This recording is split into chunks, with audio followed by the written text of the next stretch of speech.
नमस्कार, अखबार देखे में आपका स्वागत है और मैं हूं आपके साथ रेखा, तमाम अखबारों के साथ। और मेरे साथ चर्चा के लिए मौजूद है मनीष। नमस्कार, मैं हूं मनीष मासूम और आप देख रहे हैं खबरें अभी तक। अखबार दिखाने के लिए रोज सुबह हम हाजिर होते हैं बहुत सारे अखबारों के साथ। उनकी बड़ी खबरों पे चर्चा होती है और जो खबर आप चाहते हैं कि उस पर आप चर्चा करें वो खबर प्रमुख है। उसके लिए हमने एक ऑप्शन रखा है कि आप हमें फ़ोन मिला सकते हैं और उस खबर को इस मंच पे उठा सकते हैं। शुरुआत करते हैं रेखा बड़ी खबर से। जी बिल्कुल, तमाम अखबारों की जो बात करें उसमें सभी में एक सबसे बड़ी खबर जो आम आदमी पार्टी को लेकर है, आपके दफ्तर पर हिंदू दल का हमला। हिंदू दल पर मतलब कल आम आदमी पार्टी का जो दफ्तर है कौशाम्बी में, उस पर हमला हुआ था। कुछ सवाल है मेरे जहन में, उसके लिए चर्चा करेंगे हम मनीष से।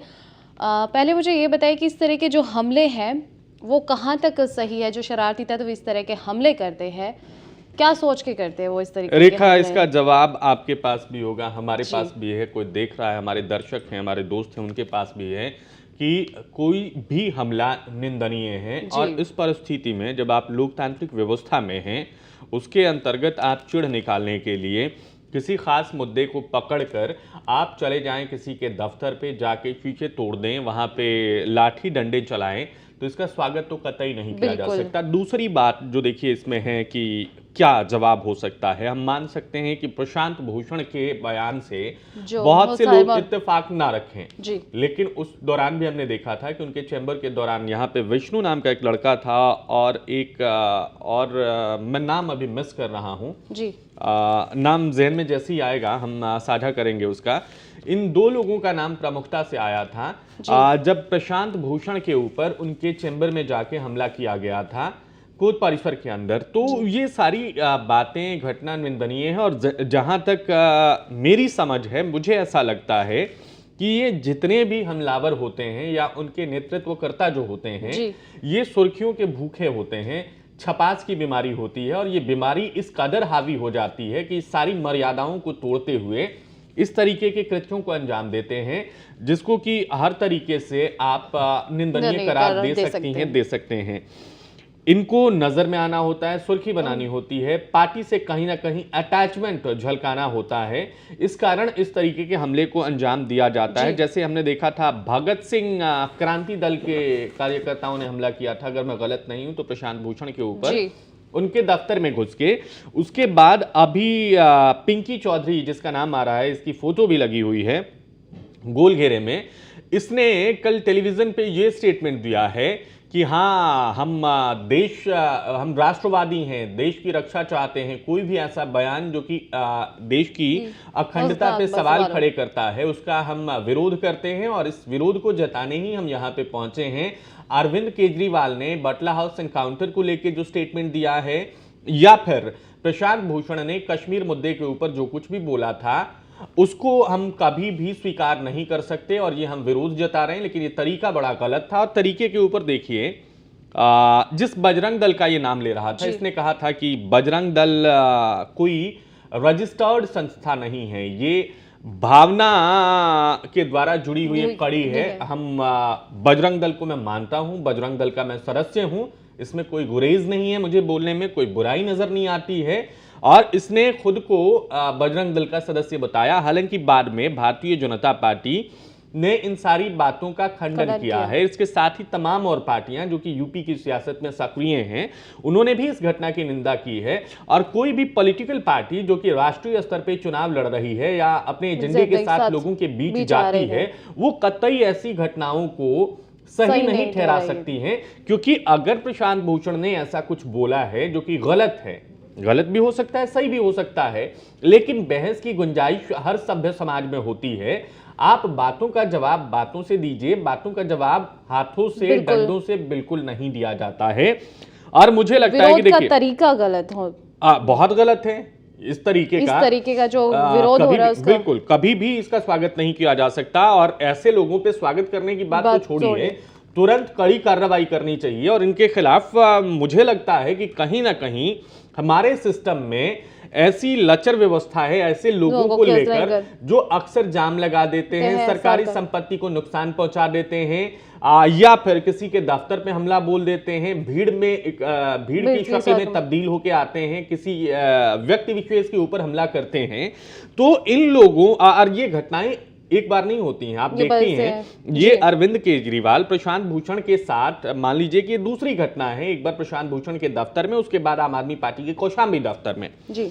इसके अलावा अगर आप बात करिए तो आए दिन चौराहों से खबर ले लीजिए, यहाँ जाम लगाया हुआ है, उत्पाती कार्यकर्ताओं ने वहां प्रदर्शन कर रहे हैं, आगजनी कर रहे हैं, टायर जला रहे हैं। तो ये सब परेशानियां क्यों होती हैं? कहीं देखिए कहीं सरकारी बसों को तोड़ देते हैं, कहीं और सरकारी संपत्ति को नुकसान पहुंचा देते हैं। तो जो एक धारणा है, जो एक ट्रेंड है, ये क्यों डेवलप हुआ है?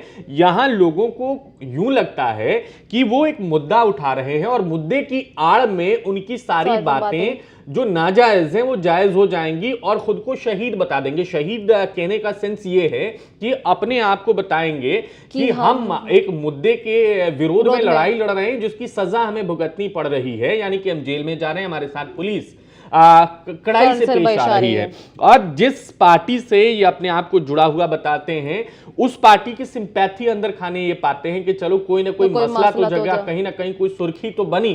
क्योंकि इससे देखिए जिस तरीके की बातों को लेकर ये आगे जाते हैं, अगर यहां पे आप मान लीजिए जैसा कि पिंकी चौधरी ने कहा है कि कश्मीर के मसले पे कोई विवादित बयान नहीं दिया जा सकता।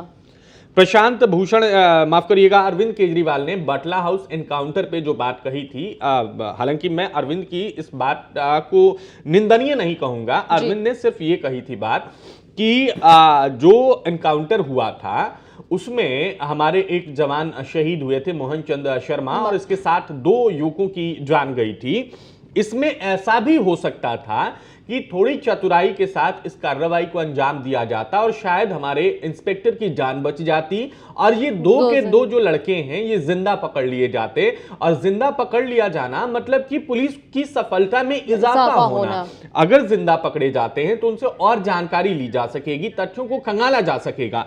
तो ये सारी बातें अरविंद केजरीवाल ने कही थी, लेकिन क्योंकि भारतीय जनता पार्टी ने इसे सियासी मुद्दा बनाया और भारतीय जनता पार्टी ऐसे मसलों को फटाक से लपक लेती है कि भाई आप एनकाउंटर पे सवाल कैसे खड़े कर सकते हो। सवाल खड़े करने का मतलब ये नहीं हुआ कि किसी पॉइंट को, किसी पोजीशन को, किसी तथ्य को गलत ठहराना होता है। मैं अगर कहूं कि भाई ये सही कैसे है तो मैं सवाल पूछ रहा हूं, अगर सही है तो आप सही बता दीजिए। बहस की गुंजाइश छोड़ रहा है कोई, इसको लेकर इतना आक्रामक होने की देखिए। और ऐसे मसलों पे बीजेपी आक्रामक रहती है क्योंकि उसकी सियासत ऐसे चलती है।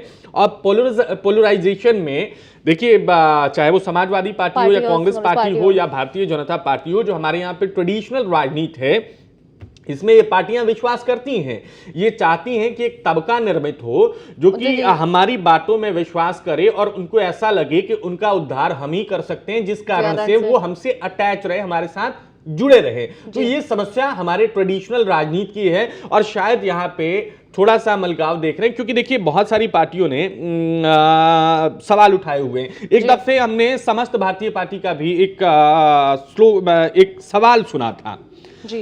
उसमें यह था कि भाई कास्ट इक्वेशन क्यों साधा जाता है या फिर क्षेत्रीय संतुलन क्यों बनाया जाता है। पार्टी कैसा करती है, नहीं करती है, ये पार्टी का काम है। कितनी मेहनत उस पर कर रही है, नहीं कर रही है, कितनी सफलता पाती है, वो अलग इशू है। लेकिन सवाल में दम है। आप कभी भी किसी स्टेट की पॉलिटिक्स को ले लीजिए या नेशनल पॉलिटिक्स को ले लीजिए, वहां पे हम अक्सर देखते हैं कि जो मंत्रिमंडल का निर्माण होता है तो क्या करते हैं कि भाई अगर हम हरियाणा की बात कर लें तो एक मंत्री मेवात इलाके से बनाएंगे, एक जीटी रोड से बनाएंगे, एक सिरसा वाले इलाके से बना देंगे, एक सेंट्रल हरियाणा से बना देंगे। तो ऐसा करते हैं कि सारी चीजें सेट हो जाए। तो ये ट्रेडिशनल राजनीति की धारणाएं हैं जहां पे ये सारी पार्टियां थोड़ा बदलाव की बात करती हैं और क्योंकि इनको लगता है कि हम ट्रेडिशनल राजनीति के दम पे ही छाए रहेंगे, ऐसे में कोई ना कोई इनका कार्यकर्ता जो होता है कहीं ना कहीं से कोई ना कोई शह होती है जिसके आधार पे ये उग्र हो जाते हैं, हमले पे उतारू हो जाते हैं, तोड़फोड़ करते हैं। तो ये ट्रेडिशनल राजनीति का नमूना है कि पीछे से उकसा दो और बाद में पानी डालते हुए नजर आओ। जैसे कि भाई छोटा कार्यकर्ता है, उसको आपने कह दिया कि चल वहां तोड़फोड़ कर दे, तेरी तू भी चमकेगा और पीछे जो कुछ होगा उसे मैनेज कर लेंगे। लेकिन लचर सिस्टम यहां पे ये आता है कि अगर हमारे कोड में, अगर हम कानूनी दायरे की बात कर लें, अगर व्यवस्था ऐसी हो कि ऐसे लोगों को कड़ी से कड़ी सजा मिले, ताकि एक मिसाल क्रिएट हो कि आगे से ये कम डरें सरकारी संपत्तियों को नुकसान पहुंचाते हुए, किसी व्यक्ति विशेष पे हमला करते हुए, कि एक के साथ अगर कड़ाई से हम पेश आते हैं या ऐसी कोई व्यवस्था करते हैं, तो इस पे पुनर्विचार करने की जरूरत है, क्योंकि इस ट्रेडिशन को हमें तोड़ना है। बिल्कुल। तो अगर पुनर्विचार करने की भी जरूरत है और इस पर काफी ज्यादा सख्त कार्रवाई करने की जरूरत है।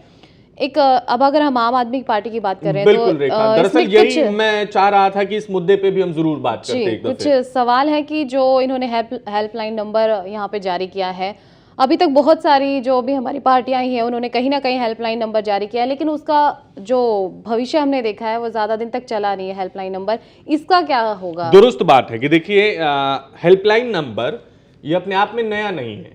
हमारे यहाँ पे अगर अपने शहर की बात कर लें, गुड़गांव की बात कर लें, या पड़ोसी शहर दिल्ली की बात कर लें, तो वहां पे बसों के अंदर आपको हेल्पलाइन नंबर लिखे हुए नंबर मिलते हैं, जिसमें बच्चों के लिए नंबर होता है, बुजुर्गों के लिए नंबर होता है, महिलाओं के लिए नंबर होता है। लेकिन हकीकत क्या होती है, वहां पे कोई फोन ही नहीं उठाता है। हेल्पलाइन नंबर की तो बात ही छोड़िए कि भाई इसका क्यों बनाया गया, कार्रवाई होती है नहीं होती है, वो तो बहुत दूर की कौड़ी है। लेकिन पहली बात तो ये आती है ना कि भाई पहले कोई उससे सुने कि समस्या क्या है, सुनने वाला ही नहीं है। चलिए, अरविंद ने एक साहसिक कदम उठाया। ये सवाल उनसे कल प्रेस कॉन्फ्रेंस में पूछा गया है, जो आपने सवाल किया है, ये ठीक यही सवाल उनकी पीसी में एक पत्रकार बंधु ने पूछा कि भाई आप हेल्पलाइन नंबर जारी करके नया क्या कर रहे हो। जी बिल्कुल। और इस बाबत अरविंद केजरीवाल ने घोषणा भी की हुई थी जब वो शपथ ले रहे थे। उसके बाद जो भावुक भाषण दिया था उसमें उन्होंने कहा था कि हम ऐसा नंबर बनाएंगे जिसमें कि तुरंत सुनवाई होगी, तुरंत कार्रवाई होगी। एक एग्जाम्पल मैं आपको देना चाहूंगा। दरअसल बहुत समय तक मैं नोएडा अप एंड डाउन करता रहा जी। तो उस दौरान क्या होता था कि टोल के पास जो मेट्रो स्टेशन है, बहुत सारे कैब चालक जो होते हैं, कैब के ड्राइवर होते हैं, वो खुद की पहल पे, चूंकि ये गैर कानूनी है कि आप प्राइवेट कैब में यात्रियों को, सवारियों को भरो, तो वहां होता क्या था, पूरा खेल कुछ यूं था कि वो सवारी भरते तो थे और वहां पे ट्रैफिक पुलिस वाले भी होते थे, लेकिन वो मगरमच्छ की तरह छुप के बैठा करते थे प्लेटफॉर्म के नीचे, ताकि पहले वो भरे और उसके बाद हम जाके छापा मार दें और उनको पकड़ ले। तो इसमें क्या सवाल ये उठता था कि भाई अगर आपको बुराई को रोकना है तो आप वहां पे चौकसी करो, आप किसी को जाल में क्यों फांस रहे हो? अगर आपको समस्या से निजात पानी है तो आपको पहले से वहां पे ट्रैफिक पुलिस वाले तैनात करने होंगे, ताकि उनके डर के कारण कोई उसमें बैठे ही ना, या कोई बैठ रहा है तो उसको मना करे कि मत बिठाओ। आप पहले जुर्म करने देते हो, उसके बाद चाहते हो कि जुर्म हो जाए और उसको शिकंजे में लेके वहां से सवारी उतार देते थे, वापस कैब वाले को ले जाते थे। तो एक दफे मैंने पूछा कैब वाले से कि तुम्हारे साथ होता क्या है, कोई कानूनी कार्रवाई होती है क्या जब पकड़ के ले जाते हैं? कहता है कि साहब ऐसा कुछ नहीं होता है, ये बार बार हमें फिर धमकाते हैं कि तुम्हारे मालिक को फोन करेंगे और बताएंगे तुम सवारी ढोते हो, और ऊपर से कानूनी कार्रवाई का सामना तो तुम्हें करना ही पड़ेगा। अब हम गरीब आदमी, ऐसे में हमसे वो 1,500, कभी 1000, कभी 500, जितने पे बात बन गई उतना देके मामला रफा दफा करते हैं। अब सवाल ये होगा, आप पूछेंगे कि भाई ये आपने एग्जाम्पल क्यों दिया? सवाल यह है कि आपने हेल्पलाइन नंबर तो जारी कर दिया, उस पे लोग फोन भी करेंगे, ठीक, और वहां पे आपके बताने वाले लोग भी बैठे हुए हैं कि अगर कोई घूस मांगने की नीयत रखता है तो इसमें क्या होगा कि इसका गलत इस्तेमाल भी होगा। ठीक है कि एक टीम मंडली बैठी हुई है जो आम आदमी को यह सिखाएगी कि आपको स्टिंग कैसे करना है। मान लीजिए कि मेरी बदनीयती है आपके प्रति, कोई अधिकारी हैं आप जी, और मैंने आम आदमी पार्टी और सरकार की तरफ से जो टीम बनी हुई है उससे ज्ञान ले लिया कि रेखा को फंसाना कैसे है, और उन्होंने मुझे ज्ञान दे दिया कि भाई इनको ऐसे फंसाया जा सकता है। आप ये उपकरण तकनीक लेके रेखा तक जाइए और जो बात होती है उसको रिकॉर्ड कर लीजिए, चाहे वो ऑडियो हो चाहे वीडियो हो। और जाहिर बात है, देखिए, प्रलोभन देने के बाद ऐसा नहीं है कि कोई बहक नहीं सकता है। मैं दूसरी तरफ आपको भी साध रहा हूं कि मैडम आप मेरा काम कर दो, छोड़ो मैं किसी को बताऊंगा नहीं, ये इतने पैसे रख लो जी।